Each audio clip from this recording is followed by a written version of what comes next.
Ya, Shalom Aleichem Bisem Hamasea. Topik kita pada saat ini ialah penafsiran tanah dengan Fardes. Tanah yaitu singkatan daripada Torah, Nevi'im, Ketuvim, dengan Pardes yaitu Pesat, Remes, Deras, dan Sot.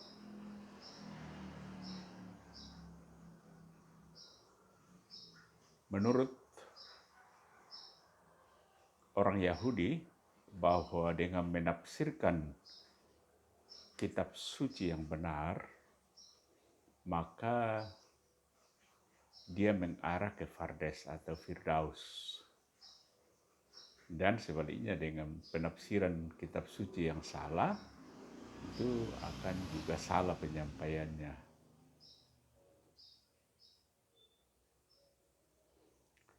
Di dalam eksegesis Yahudi, metode pemahaman Alkitab atau Pardes memiliki 4 tingkat istilah yang sebenarnya adalah sebuah akronim yang berasal dari Fe, Res, Dalet, dan Samek, yang terbentuk dari masing-masing inisial dari 4 tingkatan tersebut.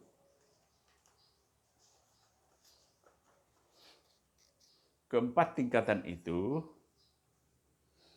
yang pertama adalah aksara Fe,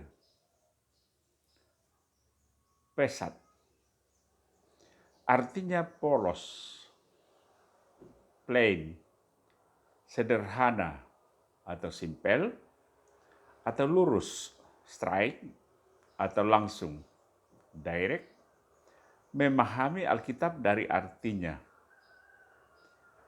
Yang lurus atau plain memahami arti harafiah, pemahaman literal dari apa yang tertulis di Alkitab. Ya, saya kira kalau kita membaca Alkitab itu ada bacaan-bacaan yang lurus. Ya, misalnya mulai dari silsilah, kejadian-kejadian, tapi di sana juga ada kandungan-kandungan penafsiran. Ya, yang kedua ialah aksara res. Remes artinya petunjuk, yaitu petunjuk yang lebih dalam. Jadi dia lebih dalam daripada pesat, hidden on simbolis, yaitu memahami isi Alkitab dalam makna simbolisnya. Ya, banyak simbol-simbol, baik itu dalam perjanjian lama atau perjanjian baru. Memahami arti alegorisnya. Pemahaman ini di luar dari harafiah, dari yang tertulis di Alkitab. Ya, jadi kadang-kadang kita lihat ya banyak simbol-simbol yang dituliskan di dalam Alkitab, dan itu dia masuk pada tingkatan kedua, yaitu res atau remes. Aksara dalet, deras, artinya menanyakan, to inquire, dan mencari atau to seek, untuk menuju kepada suatu wawasan, insight. Dalam tahap ini kita mencari arti komparatif, makna yang lebih dalam yang diperoleh dari satu bagian ayat di Alkitab dengan membandingkan dengan kata-kata dan kontennya di ayat yang lain. Ini merupakan studi komparatif. Ya, misalnya barangkali ini dari Mesir ku panggil anakku. Jadi awalnya kita memahami bahwa Allah itu memanggil orang Israel dari tanah Mesir. Tetapi juga bermakna untuk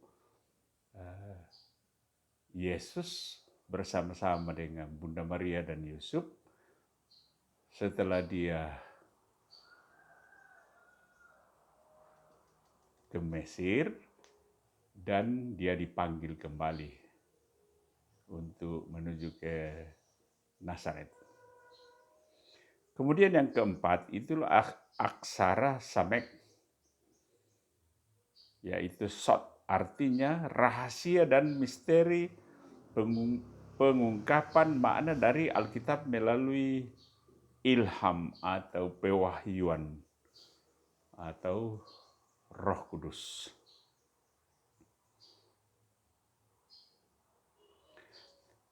Secara singkat kita pahami bahwa pesat adalah penafsiran literal.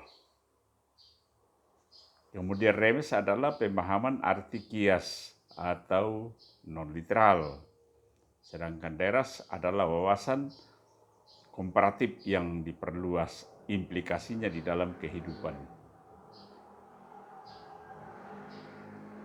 Dan sod adalah misteri atau memahami makna yang tersembunyi.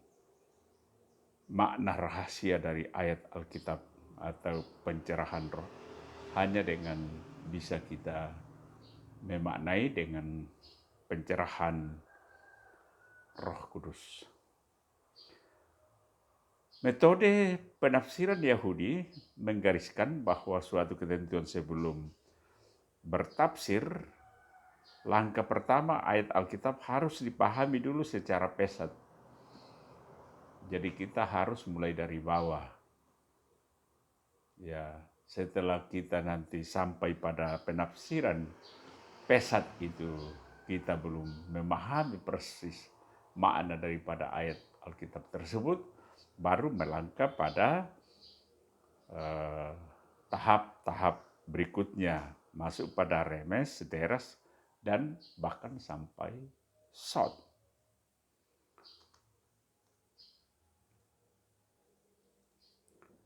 Seorang tidak dapat mengajukan suatu penafsiran sebelum ia memahami arti lurus, atau plain, jujur, apa adanya dari suatu ayat perikop pasal-pasal yang hendak ditafsirkan. Jadi memang diharuskan ya kita harus memahami secara pesat.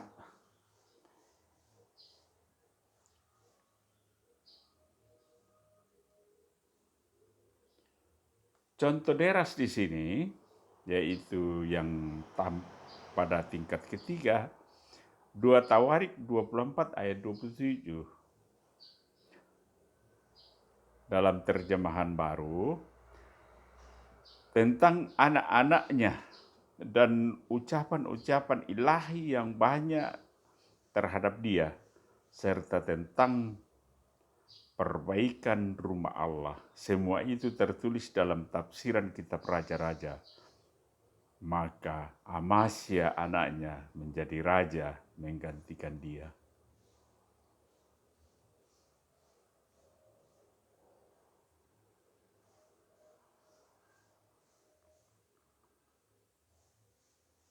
Penulis buku ini yaitu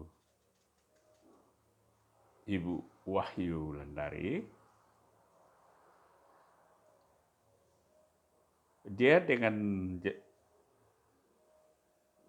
terang memberikan komentar bahwa dia lebih suka membaca Alkitab dengan cara pesat yang lurus, simpel, apa adanya, Baru jika diperlukan, menimbang juga ke tahapan-tahapan berikutnya. Ya, itu yang seperti saya sampaikan tadi. Yaitu remes, deras, dan shot. Tahapan awal ayat dibaca dengan cara simpel.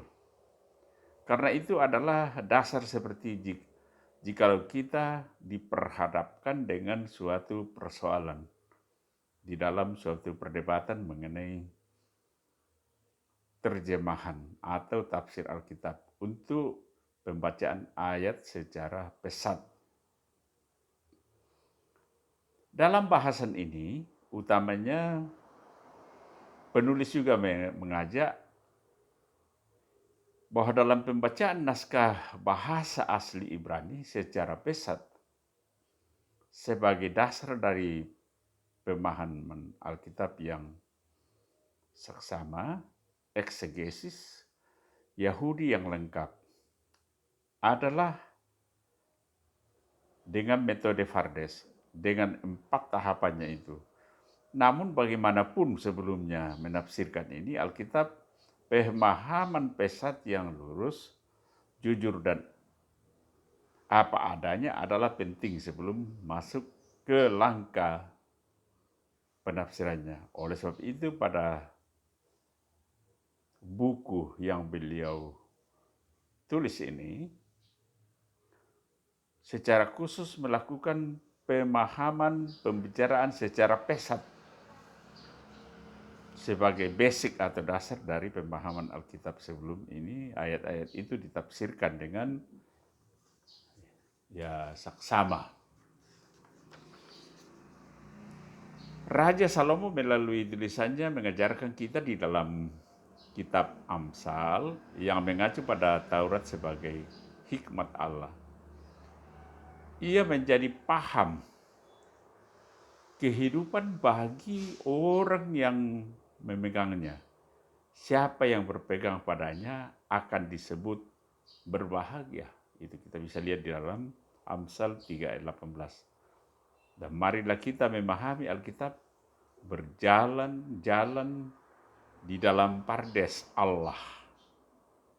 Memakan buah-buah yang di dalamnya, menghirup wangi aromanya, dan Anda akan diberkati dengan buah-buah yang manis dari pohon kehidupan. Itu pemahaman Pardes. Saya juga kadang memberikan semacam ilustrasi sebagai perbandingan atau paralelisasi bahwa di dalam Alkitab ini yang mulai dari Kejadian sampai Wahyu, yang kalau saya tidak salah jumlah ayat itu 40.320 ayat. Saya kadang-kadang membandingkan dengan sebuah apotek raksasa, di mana dalam apotek itu begitu lengkap obat-obat yang disiapkan.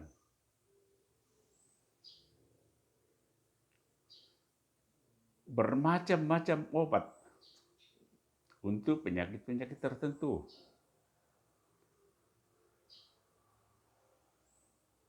Ada obat yang bebas. Siapapun yang datang untuk membeli obat bebas itu gak bisa secara langsung dibeli kepada orang yang bertugas. Ya, misalnya paracetamol, asam mefenamat, dan lain-lain.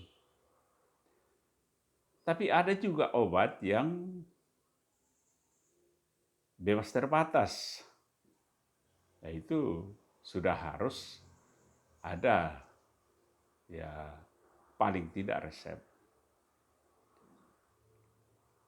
Ada juga obat yang memang harus diresepkan oleh dokter-dokter tertentu.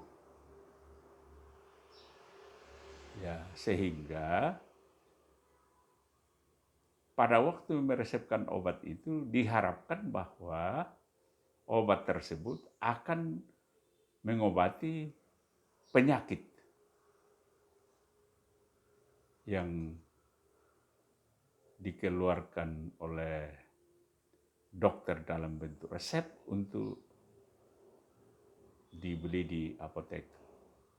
Yang terakhir ialah bahwa ada juga obat-obat yang khusus yang harus diresepkan oleh dokter, tetapi harus juga diantar langsung oleh seorang apoteker yang bertanggung jawab untuk apotek tersebut. Ya, misalnya obat-obat bius. Karena obat bius itu adalah golongan obat-obat narkotika. Kenapa saya paralisasikan dengan firman Tuhan ini? Itulah tadi bahwa ada obat yang secara bebas kita beli. Obat-obat panas, obat-obat batuk biasa, bisa. Dan itu bisa menyembuhkan.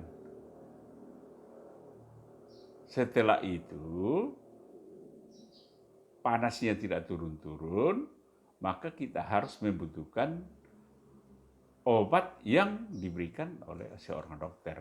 Sama dengan Alkitab.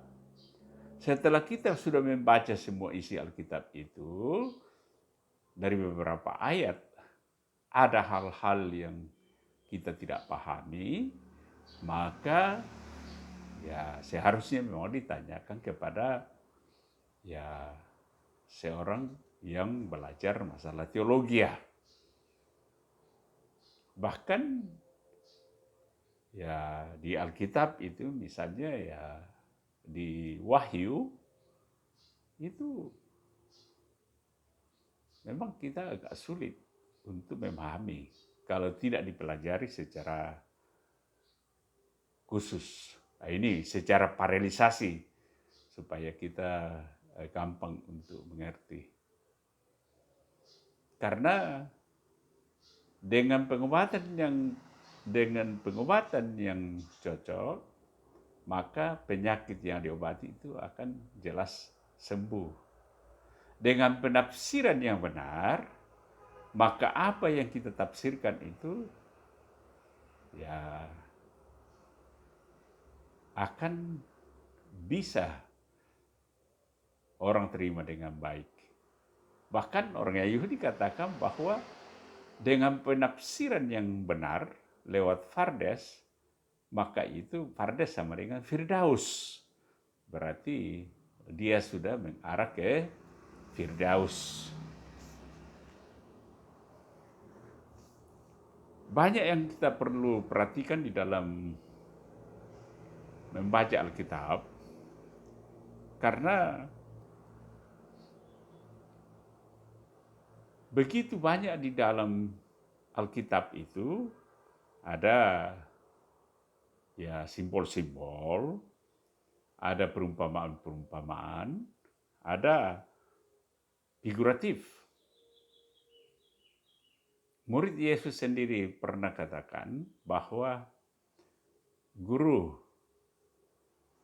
kenapa guru selalu memberikan perumpamaan-perumpamaan atau simbol-simbol?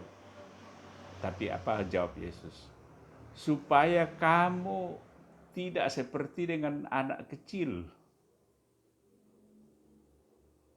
Minum susu terus. Makan makanan yang instan. Tetapi harus kamu kunyah. Itulah tujuan daripada penafsiran itu. Penafsiran-penafsiran Alkitab juga itu kadang-kadang orang katakan bahwa kenapa ada bertentangan satu dengan yang lain. Sebetulnya tidak ada pertentangan. Tetapi tergantung daripada konteks. Kitab suci itu diperuntukkan untuk siapa? Ya, misalnya dalam Perjanjian Baru. Matius itu dalam Injil Matius dia lebih banyak